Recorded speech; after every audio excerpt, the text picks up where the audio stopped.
नमस्कार दोस्तों, स्वागत है आपका एक बार फिर से हमारे इस चैनल वैदिक दृष्टि पर। दोस्तों, यदि आप भी अपनी लाइफ में कुछ नया सीखने की चाह रखते हैं तो इस चैनल को अभी सब्सक्राइब कर लें। श्री शिवाय नमस्तुभ्यम, हर हर महादेव। दोस्तों, आप सभी लोग जानते हैं कि 1 अगस्त 2024 को पड़ रहा है सावन महीने का पहला प्रदोष व्रत। दोस्तों, यह जो प्रदोष व्रत है श्रावण महीने में पड़ने वाला सबसे बड़ा प्रदोष व्रत है, जिसका बहुत ही बड़ा और विशेष महत्व होता है। और ऐसा दिन पूरे साल में सिर्फ एक ही बार आता है। और दोस्तों, आप सभी लोग जानते हो कि गुरुवार प्रदोष का अगर सबसे बड़ा कोई उपाय है तो वो 31 चावल के दाने वाला उपाय है। तो दोस्तों, इस गुरुवार की प्रदोष तिथि के दिन आप लोगों को इस 31 चावल के दाने वाले उपाय को जरूर करना है।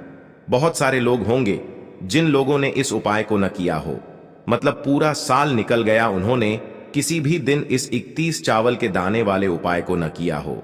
पर दोस्तों, आपके पास एक आखिरी मौका बचा हुआ है, जो कि 1 अगस्त के दिन है। तो इस दिन आप लोगों को इस वाले उपाय को जरूर कर लेना है। भले ही आपने पूरे महीने भर इस उपाय को न किया हो, पर अगर आपने इस श्रावण महीने के प्रदोष तिथि के दिन अगर इस वाले उपाय को कर लिया तो आपको इस उपाय को करने का वो फल मिलेगा जिसकी आपने कभी कल्पना भी नहीं करी होगी। इसीलिए आप लोग इस वाले उपाय को एक बार जरूर कर लेना, ताकि आप लोगों के हाथ से यह मौका न जा सके और आपको इस उपाय को करने का फल मिल सके। दोस्तों, यह उपाय पंडित जी ने अपनी अभी की ही शिव महापुराण की कथा में बताया है, जिस उपाय को आज हम आपको बहुत अच्छे से समझाने वाले हैं। इस वीडियो को देखने के बाद इस उपाय को समझने के लिए आपको कोई और वीडियो को देखने की जरूरत नहीं पड़ेगी। तो चलिए दोस्तों, उपाय को शुरू करते हैं। देखिए, यह श्रावण महीने के गुरुवार के दिन यह इतना खास होता है, इतना महत्वपूर्ण होता है।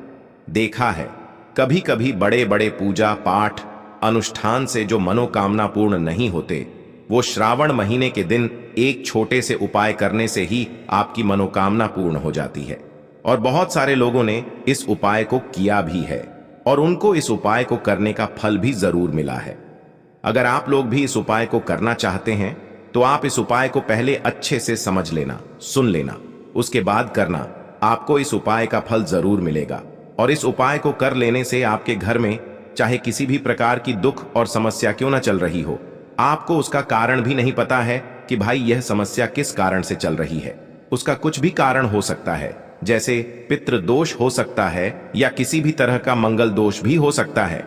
तो इस दिन आप लोगों को यह वाला उपाय कर लेना है। यह एक ऐसा उपाय है जिस उपाय को अगर किसी विशेष दिन पर किया जाए तो भाई उस विशेष दिन का जो है वह तो हमें मिलता ही मिलता है, पर हमने उस दिन पर इस उपाय को किया है तो हमें उससे भी बड़ा फल मिलता है, और फल बहुत जल्दी मिलता है, क्योंकि आप इस उपाय को बहुत ही बड़े और विशेष दिन पर कर रहे हो।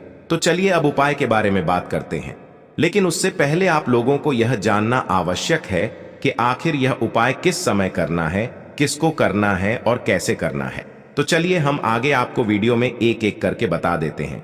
लेकिन उससे पहले अगर आप लोग हमारे चैनल पर नए हैं तो हमारे चैनल को सब्सक्राइब कर लेना और इस वीडियो को लाइक करके कमेंट बॉक्स में श्री शिवाय नमस्तुभ्यम ओम नम शिवाय जरूर टाइप कर देना। तो दोस्तों, इस 31 चावल के दाने वाले उपाय को हमें इस गुरुवार प्रदोष के दिन कैसे करना है, किसको करना है, किस समय करना है और कहां पर करना है, ये सारे सवालों के जवाब आपको इस वीडियो में मिल जाएंगे। और जो ये वीडियो देखेगा भाई, उसको 31 चावल के दाने वाला उपाय जरूर करना चाहिए, क्योंकि इस दिन एक चावल के दाने का भी बहुत ही बड़ा और विशेष महत्व होता है। और जब बात आ जाए 31 चावल के दाने की तो यह सोने पे सुहागा वाली बात हो जाती है, और ये एक बहुत ही बड़ा उपाय हो जाता है इस गुरुवार प्रदोष तिथि का। तो अब दोस्तों, इस 31 चावल के दाने वाले उपाय को आखिर करना किसको है, सबसे पहले हम लोग वो बात जान लेते हैं। तो देखो, घर की जो बड़ी माताएं बहनें होती हैं, उन माताओं बहनों में से कोई भी एक बड़ी माता बहन इस वाले उपाय को कर सकती है। और दोस्तों, अगर आप चाहें तो अपने घर में से सभी सदस्यों को भी इस उपाय को करवा सकते हैं। अगर किसी व्यक्ति की खुद की कोई मनोकामना है, खुद की कोई दुख और परेशानी है जो कि वह अपने लिए ही करना चाहता है इस वाले उपाय को, तो वह खुद अपने लिए भी कर सकता है। बाकी अगर कोई घर में से ऐसा है जो कि अपने पूरे घर परिवार की सुख और शांति के लिए ये वाला उपाय करना चाहता है तो भाई वह भी कर सकता है, उसमें भी कोई दिक्कत वाली बात नहीं है। कहने का मतलब ये है कि इस उपाय को हर एक सदस्य भी कर सकता है और पूरे घर परिवार के सदस्य के लिए घर की बड़ी माताओं बहनों में से कोई एक माता बहन भी कर सकती है। माताएं बहनें अगर घर में उपस्थित न हो या वो यह वाला उपाय न कर पा रही हो तो फिर घर का कोई बड़ा सदस्य भी इस 31 चावल के दाने वाले उपाय को कर सकता है, चाहे फिर वह पुरुष ही क्यों ना हो, उसमें कोई भी दिक्कत वाली बात नहीं है। अब दोस्तों, इस 31 चावल के दाने वाले उपाय को हमें करना कहां पर है? हमें इसे शिव जी के मंदिर में जाकर करना है। बहुत सारे लोग प्रश्न करते हैं, हर एक उपाय को करते समय क्या हम इस उपाय को घर पर कर सकते हैं? तो इस वाले उपाय को आप घर पर नहीं कर सकते हो। इस वाले उपाय को करने के लिए आपको शिव जी के मंदिर ही जाना पड़ेगा। उसके बाद में दोस्तों, जो अगला प्रश्न निकल कर आता है वो यह आता है इस उपाय को लेकर कि आखिर इस उपाय को हमें किस समय करना है, सुबह के समय करना है कि शाम के समय करना है? तो देखो, इस वाले उपाय को आप लोग सुबह के समय भी कर सकते हो और शाम के समय प्रदोष काल में भी कर सकते हो। अब अगर आप पूछो कि भाई सबसे उत्तम समय कौन सा रहेगा इस 31 चावल के दाने वाले उपाय को करने का, तो हम आपसे बस यही कहेंगे कि इस उपाय को आप प्रदोष काल यानी शाम के समय करेंगे तो ज्यादा बेहतर होगा। बाकी अगर सुबह के समय भी करेंगे तो भी अच्छा होगा, उसमें कोई भी दिक्कत वाली बात नहीं है। तो अब दोस्तों, जो अगली सबसे बड़ी और महत्वपूर्ण बात आती है वो यह आती है कि सुबह अगर हम उपाय को करेंगे तो हमें कितने बजे से लेकर कितने बजे तक के बीच में करना है, और शाम के समय प्रदोष काल में करेंगे तो हमें कितने बजे से लेकर कितने बजे के बीच में करना है। तो देखो, सुबह जितनी जल्दी हो सके आप उपाय को करने की कोशिश करना। बाकी अगर किसी कारणवश लेट भी हो जाओ, थोड़ी देर भी हो जाए तो 10 या 11 बजे तक भी आप उपाय कर लेना, पर 12 बजे से ज्यादा देरी ना हो, ठीक है? इस बात का ध्यान रखना। उसके बाद में दोस्तों, अगर शाम के समय प्रदोष काल की बात करें, प्रदोष काल का जो समय होता है वो शाम के 6 बजे से शुरू हो जाता है। मतलब शाम के 6 बजे से लेकर 7 बजे के बीच का जो समय होता है ये समय प्रदोष काल का समय होता है। पर अभी जो मौसम चल रहा है, इस मौसम में जो है शाम बहुत देरी से होती है, तो आप इस उपाय को 7 या 8 बजे के बीच में भी कर सकते हो। मतलब शाम के 6 बजे से रात 8 बजे के बीच में आप कभी भी इस वाले उपाय को कर सकते हो, उसमें कोई भी दिक्कत वाली बात नहीं है। अब दोस्तों, यहाँ पर इस उपाय को लेकर एक और सबसे बड़ी बात ये निकल कर आती है कि इस 31 चावल के दानों को हमें लेना कहाँ से होता है और हमें इस उपाय को करने के साथ में क्या और कुछ भी सामग्री ऐसी होती है जो शिव जी के मंदिर लेकर जानी पड़ी रहती है।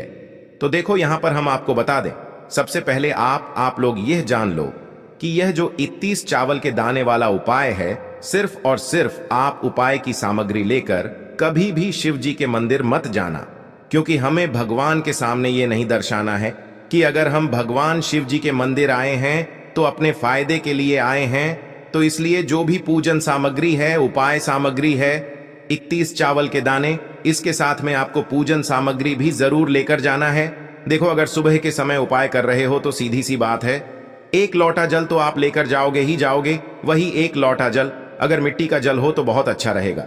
मिट्टी का जल कैसे बनाया जाता है, इसके लिए हमने पहले से बहुत सारी वीडियोस बना दी है।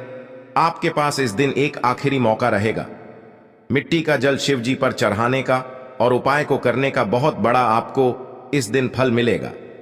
तो इसीलिए इस दिन हो सके तो भाई मिट्टी का जल चढ़ाना तो अपने साथ में कम से कम 1 लोटा जल तो आपको लेकर जाना ही जाना है। अगर मिट्टी का जल नहीं है तो घर का जल भी आप इस्तेमाल कर सकते हो। इसके अलावा जो भी पूजन सामग्री है, देखो 31 चावल के दाने ये अलग आपके रहेंगे और जो आपकी पूजन सामग्री रहेगी वो अलग रहेगी। पूजन सामग्री में आप जो भी चीज लेकर जाना चाहे वो लेकर जा सकते हैं। एक बेलपत्र भी लेकर जा सकते हैं, उसमें कोई भी दिक्कत वाली बात नहीं है। वहीं अगर हम बात करें शाम के समय की, तो शाम के समय शिव जी पर जल नहीं चढ़ता है, इसीलिए शाम के समय आप लोग एक दीपक तैयार कर लें जो कि गोलबत्ती का, आटे का, शुद्ध देसी गाय का घी का होगा, है ना? इस बात का आप लोगों को ध्यान रखना है और इस दीपक को आपको घर से जलाकर नहीं लेकर जाना है, भगवान शिव जी के मंदिर में जाकर ही जलाना है। इस बात का भी आप लोगों को ध्यान रखना है। अब दोस्तों, यहां पर हमें इस बात को समझना है कि यह 31 चावल के दाने हमें लेना कहां से है।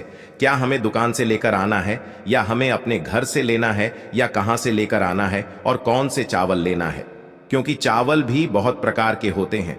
तो देखो, इन सभी सवालों के जवाब आप लोग एक बात में सुन लो कि भाई ये जो उपाय है, इस उपाय में आपको ये नहीं देखना है कि भाई कौन से चावल है, कौन से चावल नहीं है।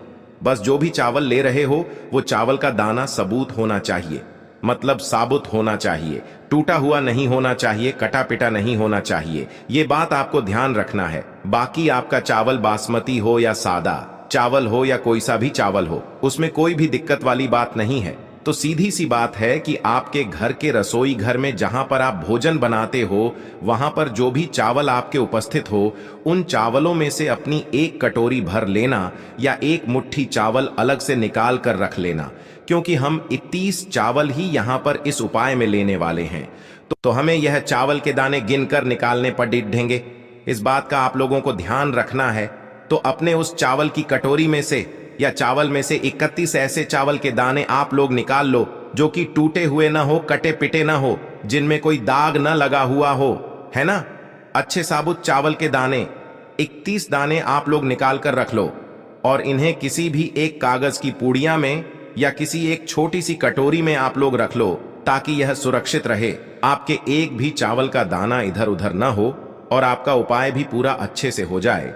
तो भाई जैसे ही आपका उपाय की जो सामग्री है, 31 चावल के दाने ये तैयार हो जाते हैं, उसके बाद मैं आपको जो भी अपनी पूजन सामग्री है सुबह के समय कर रहे हो, तो एक लोटा जल और एक बेलपत्र या पूजन सामग्री जो लेकर जाना चाहो उसकी भी तैयारी कर लेना। और शाम के समय जा रहे हो तो भाई अपना जो दीपक है उसे तैयार कर लेना, ठीक है। और उपाय को करते समय शुद्धता का विशेष रूप से ध्यान रखना, ठीक है। सुबह सुबह स्नान करने के बाद ही उपाय को करने की आप लोग तैयारी करना। उसके बाद अगर शाम के समय की बात करें तो शाम के समय आपको स्नान करने की जरूरत नहीं है, पर शुद्धता का ध्यान रखना है। आपको स्नान तो नहीं करेंगे, आप हाथ मुंह धोकर भी इस वाले उपाय को शाम के समय प्रदोष काल में कर सकते हैं, इसमें कोई दिक्कत वाली बात नहीं है। तो आप अपने उपाय की पूरी सामग्री तैयार करके आपके पास ही में जो आपका शिव मंदिर हो वहां पर पहुंच जाइए। सबसे पहले शिव मंदिर में जाकर आप लोगों को उपाय नहीं करना है, पहले भगवान के दर्शन करना है, भगवान से आशीर्वाद प्राप्त करना है, फिर शिव जी की शिवलिंग के पास में आना है। शिवलिंग के पास में आने के बाद आप जो पूजन सामग्री लेकर आए हुए हैं, जैसे कि सुबह गए हुए होंगे तो एक लोटा जल और जो भी पूजन सामग्री लेकर आए हैं आप उनसे भगवान शिव जी की पूजन कीजिए। सबसे पहले तो एक लोटा जल ही चढ़ेगा, फिर आपको एक बेल पत्र श्री शिवाय नमस्तुभ्यम का जाप करते हुए शिवलिंग पर चढ़ा देना है। उसके बाद में आपकी पूजन सामग्री चढ़ेगी। उसके बाद में अगर दोस्तों शाम के समय अगर आप इस उपाय को कर रहे हो तो अपने साथ में कम से कम एक जो दीपक है गोल बाती का जो आप अपने साथ में लेकर गए हो, उस दीपक को मंदिर में जाकर अपनी माचिस से जलाना है और उस दीपक को शिवलिंग के पास में रखना है, ठीक है। इस दीपक को रखने के बाद ही आप लोगों को अपना ये वाला उपाय शुरू करना है, और दीपक को ज्यादा पास में मत रखना, वैसे भी गर्मी पड़ रही है। भगवान शिव जी को आंच नहीं लगनी चाहिए, है ना। तो भाई जैसे ही आपकी पूजा अर्चना हो जाती है, आप भगवान शिव जी को प्रसन्न कर लेते हैं, उसके बाद में शिवलिंग के पास ही में आप कहीं पर बैठ जाइए। सामने या आसपास जिस जगह पर आपको बैठना हो वहां पर बैठ जाइए, और अपने वह 31 चावल के दाने अपने सामने निकाल कर रख लीजिए, क्योंकि अब यहां पर उपाय को यहां पर करने की आपको तैयारी करना है। और इस तरीके से जब आप उपाय करेंगे, पूजन सामग्री करने के बाद, पूजन अर्चना करने के बाद, तो आपको उपाय का फल बहुत जल्दी और बहुत बढ़ा होकर मिलेगा।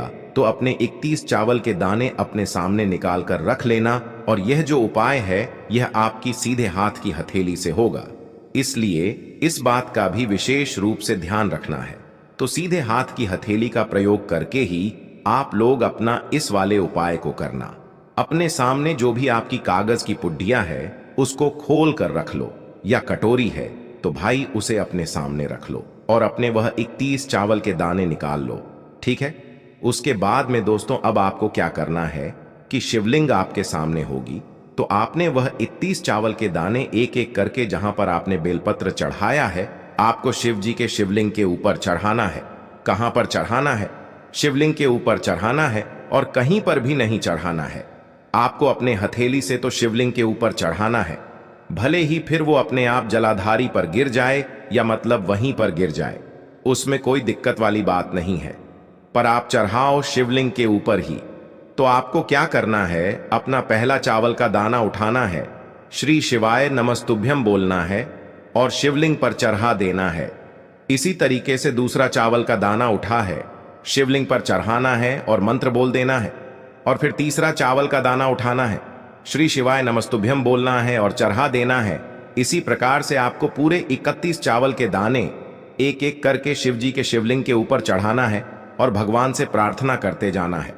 मतलब प्रार्थना तो आपको आखिरी में करना है, पर हर एक चावल के दाने को चढ़ाते समय श्री शिवाय नमस्तुभ्यम जरूर बोलना है। उसके बाद ही में यह चावल का दाना शिवलिंग के ऊपर आपको चढ़ाना है। जैसे ही आपके 31 चावल के दाने शिवलिंग के ऊपर चारच जाते हैं, तो भाई उसके बाद में आपको क्या करना है, भगवान से अपनी मनोकामना बोलना है। मनोकामना भी कब बोलना है, जब आपका 31 चावल का दाना आपके सीधे हाथ की हथेली में हो और आप उसे चढ़ाने के लिए जा रहे हो। श्री शिवाय नमस्तुभ्यम बोलकर उस आखिरी चावल के दाने को शिवलिंग के ऊपर चढ़ा देना और भगवान से फिर अपनी वह मनोकामना बोल देना, जिस मनोकामना के लिए आप लोग अपना यह वाला उपाय कर रहे हो, जिस भी दुख और परेशानी के लिए आप लोग अपना यह वाला उपाय कर रहे हो। उसके बाद में जैसे ही आप अपनी मनोकामना बोल देते हो, आपका यह वाला उपाय पूरा हो जाता है। पर दोस्तों, उपाय को करने के बाद आप लोगों को 2 मिनट भगवान शिव जी के मंत्र का जाप जरूर करना है और मंत्र का जाप करने के बाद भगवान से एक और बार प्रार्थना करना है अपनी मनोकामना के लिए या अपनी जो भी दुख और परेशानी है उसके लिए। इसके बाद में आप लोग भगवान को देखकर भगवान से प्रार्थना करके उनसे आशीर्वाद लेकर वहां से उठ सकते हैं और अपने घर पर जा सकते हैं। बस दोस्तों, यहां पर यह वाला उपाय पूरा हो जाता है। इस तरीके से जो भी व्यक्ति छोटी छोटी चीजों का ध्यान रखते हुए इस 31 चावल के दाने वाले उपाय को करेगा, निश्चित सी बात है उसे उसकी मनोकामना जल्द ही पूर्ण होगी और जो भी दुख और परेशानी है वो भी बहुत ही जल्दी दूर होंगे। और दोस्तों, अगर आपको हमारी ये वीडियो पसंद आई हो तो हमारे इस वीडियो को लाइक और चैनल को सब्सक्राइब जरूर करें। हर हर महादेव।